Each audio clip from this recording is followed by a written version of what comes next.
Welcome to another edition of Drive Tour. In this episode, we are traveling on the President George Bush Turnpike located around Dallas, Texas. It is a semicircular loop that starts at an interchange with Interstate 30 in Rowlett, Texas and continues in a counterclockwise direction to Interstate 20 in Grand Prairie, Texas. President George Bush Turnpike is owned and operated by the North Texas Tollway Authority, also known as NTTA. It is an electronic toll facility that accepts the following tags: toll tagged by the North Texas Tollway Authority, text tagged by the Texas Department of Transportation, easy tagged by Harris County Toll Road Authority, Oklahoma's Pike Pass, Kansas K-Tag, and Florida's Sun Pass, with Georgia's Peach Pass and North Carolina's Quick Pass as future tags. President George Bush Turnpike, known as the PGBT or Bush Turnpike, consists of two Texas state highways: State Highway 190, which runs from Interstate 30 in Rowlett to Interstate 35E in Carrollton, and State Highway 161 from Interstate 35E to Interstate 20 in Grand Prairie. The beginnings of the PGBT started in 1957 with the first proposal as an outer loop within Dallas County. The proposed route was designated as a freeway in the 1964 Mobility Plan. The entire loop was added to the state highway system as Texas State Loop 9. The original route of Loop 9 is as follows. The loop would start at Interstate 20 just east of the Tarrant County line. It would travel north on a corridor that was planned as an extension of State Highway 161, then continue along a route close to the present-day State Highway 161, a non-tolled section of the PGBT. It would travel north on Beltline Road and turn east just south of the Denton County line, crossing Interstate 35E near the present junction. The loop would continue near Campbell Road. Loop 9 would rejoin the present turnpike alignment and head southeast to Interstate 30, west of Lake Ray Hubbard. The loop would continue in a roughly circular pattern, passing through Interstate 20, US75, Interstate 45, and end at the junction of Interstate 20 and State Spur 408. A short spur, called Spur 484, would run from Loop 9 at Beltline Road to Interstate 635. In 1977, Loop 9 was canceled.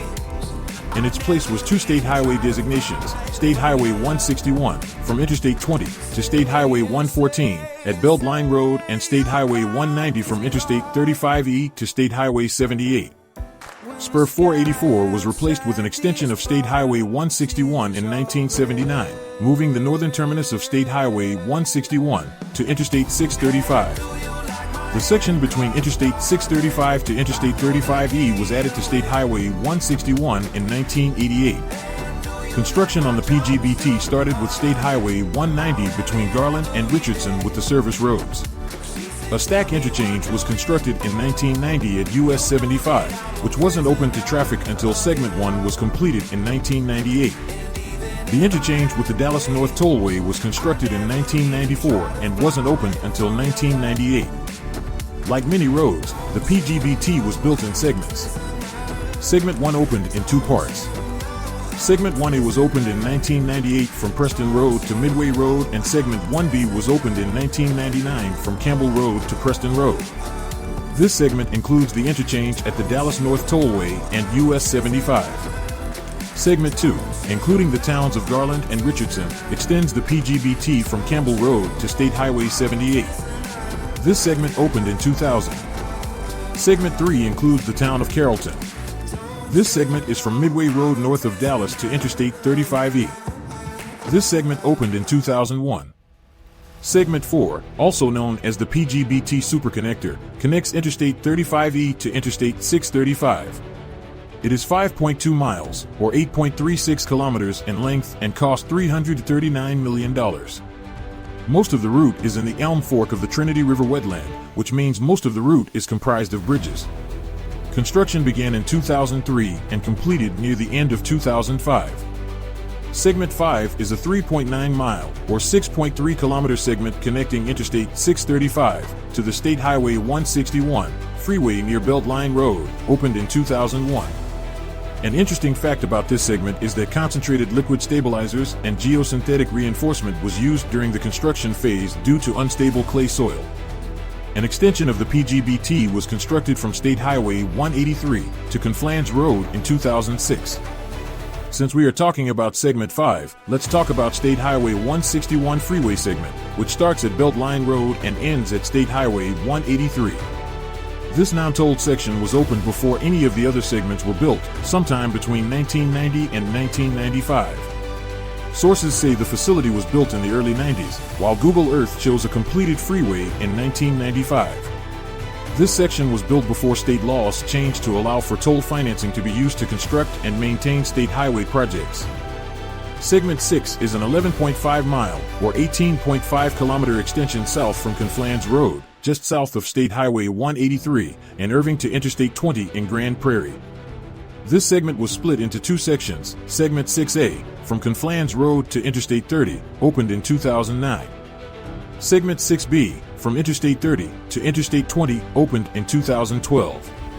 Segment 7, which includes the cities of Garland, Satsa, and Rowlett, is a 9.9 mile or 15.9 kilometer extension from State Highway 78 in Garland to Interstate 30 in Rowlett. This segment was expensive, coming in with a total cost of $1.04 billion. The price tag includes a 1 mile or 1.6 kilometer bridge over Lake Ray Hubbard. Construction began in 2008 and opened to traffic in 2011. On December 26, 2015, an EF4 wedge tornado hit the interchange of PGBT and Interstate 30. 9 people were killed when their cars were blown off the Interstate 30 overpass and the flyover ramps. YouTube has footage of the tornado from the NTTA traffic cameras if you want to check it out. Segment 8 is a proposed extension of the PGBT from Interstate 30 in Rowlett to Interstate 20 in Mesquite. The estimated cost to build this segment is $730 million. An environmental impact statement has been prepared in 2015, but the review process was restarted by TxDOT in 2017. Construction is not expected to begin until 2026. In the longer term, the North Central Texas Council of Governments is studying a very broad outer loop around the entire Dallas-Fort Worth metroplex. Much of it could be completed by the 2030s if it receives environmental clearance, funding, and political support. The PGBT is not part of this outer loop, but the proposed Segment 8 was closely coordinated with the loop's master plan. The proposed southern segment would be known as Loop 9, following a similar route of the canceled Loop 9. Let's take a look at some of the interchanges that the PGBT crosses. Interstate 20 is a major east-west interstate that starts at an interchange with Interstate 10 in Scroggins Draw, Texas, and ends 1,539 miles, or 2,477 kilometers at an interchange with Interstate 95 in Florence, South Carolina. Texas Spur 303 starts at Interstate 820 in Fort Worth and ends 17.4 miles, or 28 kilometers at Duncanville Road in Dallas. The Mountain Creek Lake Toll Bridge is not part of Spur 303, but a toll bridge operated by NTTA. State Highway 180 starts at an interchange with Interstate 35W in Fort Worth and travels 30.4 miles, or 48.9 kilometers to State Loop 12. Originally, State Highway 180 ran between Interstate 35W to Interstate 35E, but the segment between Loop 12 and Interstate 35E was decommissioned in 2014. State Highway 180 is the former alignment of US 80 before it was decommissioned in 1991. Interstate 30 is a short major east-west interstate highway that travels 366.76 miles, or 590.24 kilometers from an interchange with Interstate 20, west of Fort Worth to Interstate 40 in North Little Rock, Arkansas. The segment between Interstate 35W and Interstate 35E was known as the Dallas-Fort Worth Turnpike between 1958 and 1977, which has the title of being the first toll road in Texas. State Highway 183 is a 36-mile, or 57.8 kilometer route that starts at an interchange with Interstate 20 in Fort Worth and continues eastward, ending at an interchange with Interstate 35E in Dallas. The highway makes up the southern boundary of the Dallas-Fort Worth International Airport. State Highway 114 is a 194.4 mile, or 313-kilometer highway that starts at the Texas-New Mexico state line and ends at State Highway 183 in Irving. Interstate 635 is a 37-mile, or 59.5-kilometer partial loop that covers the north and east side of Dallas. It started an interchange with State Highway 121 and State Highway 114 in Grapevine and ends at an interchange with Interstate 20 in Box Springs. Interstate 35E, along with US77, is one half of Interstate 35 through Dallas and Fort Worth, with the other half being Interstate 35W in Fort Worth.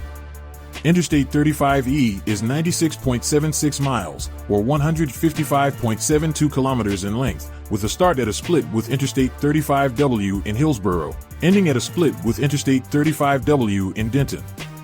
The exit numbers follow Interstate 35.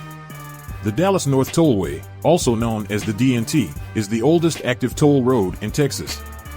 It starts at a set of ramps off of Interstate 35E in Dallas and travels for 30.2 miles, or 48.6 kilometers, ending at US 380 in Frisco, with a future expansion to end at Farm to Market Road 121 in Gunter. FM 121 is not to be confused with State Highway 121, also in the Dallas-Fort Worth Metroplex.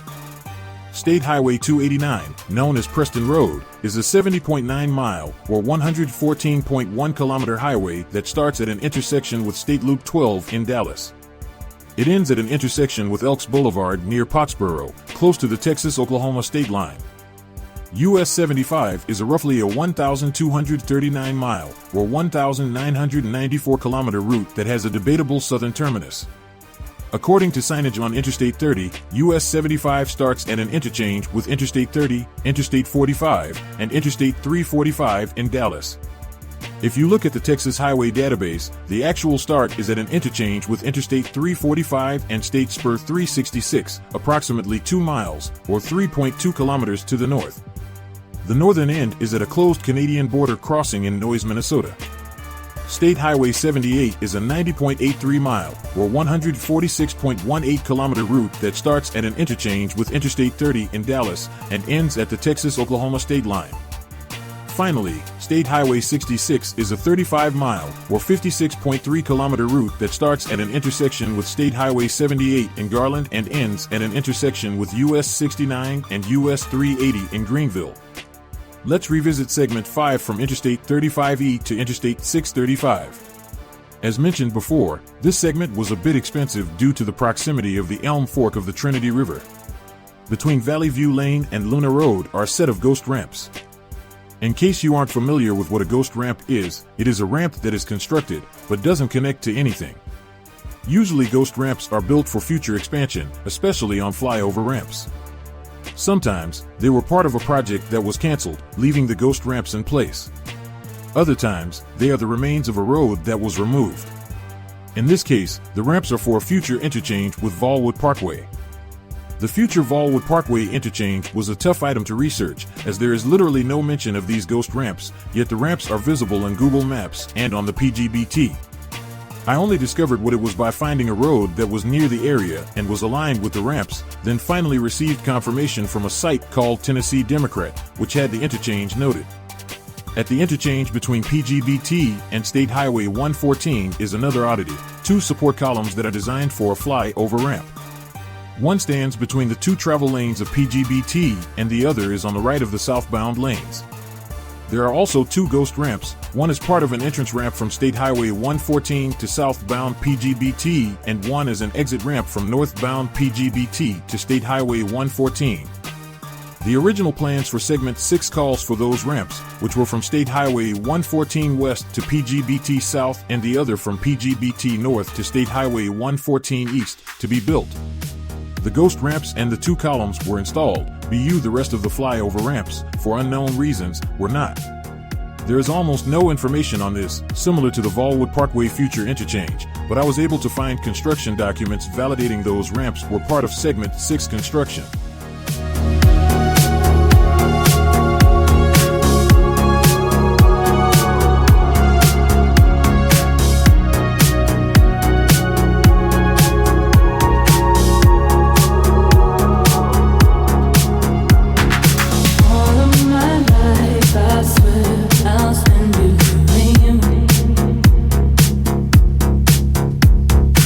All of my life, I swear I'll spend you.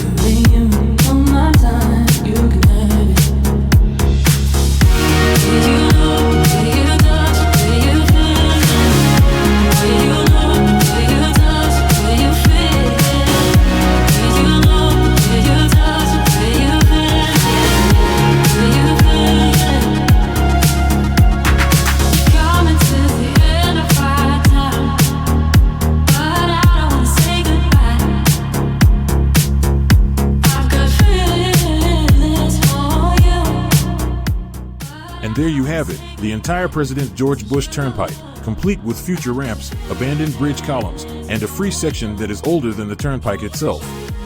I hope you enjoyed this edition of Drive Tour, and I hope you like the AI voice. It seems like a lot of viewers like the AI voice versus the natural voice, and that's okay. I've always said I don't have a good announcer-type voice, and it wasn't always clear when listening to it. Also, viewers like the version without a voice, so I will likely release 2 versions each episode, one with an AI voice and one without any voices, but you will still be able to read the fun facts on the screen. I want to thank everyone who takes the time to watch Drive Tour. As you know, this is a personal project of mine, and I'm glad that some viewers have taken an interest to the channel. If you like the content of this video, please do me a favor and hit the like button at the bottom of the video. Hitting that like button will tell YouTube that there is an interest in this video and will cause the YouTube algorithm to promote the video. If you hit the subscribe button and ST notifications, you will be alerted when the next video drops. I want to thank Natural Reader for the AI voice used.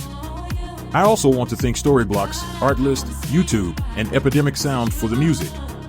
I also want to thank Storyblocks for some of the graphics used. Thank you, everyone, for watching the episode. Until next time, drive safely.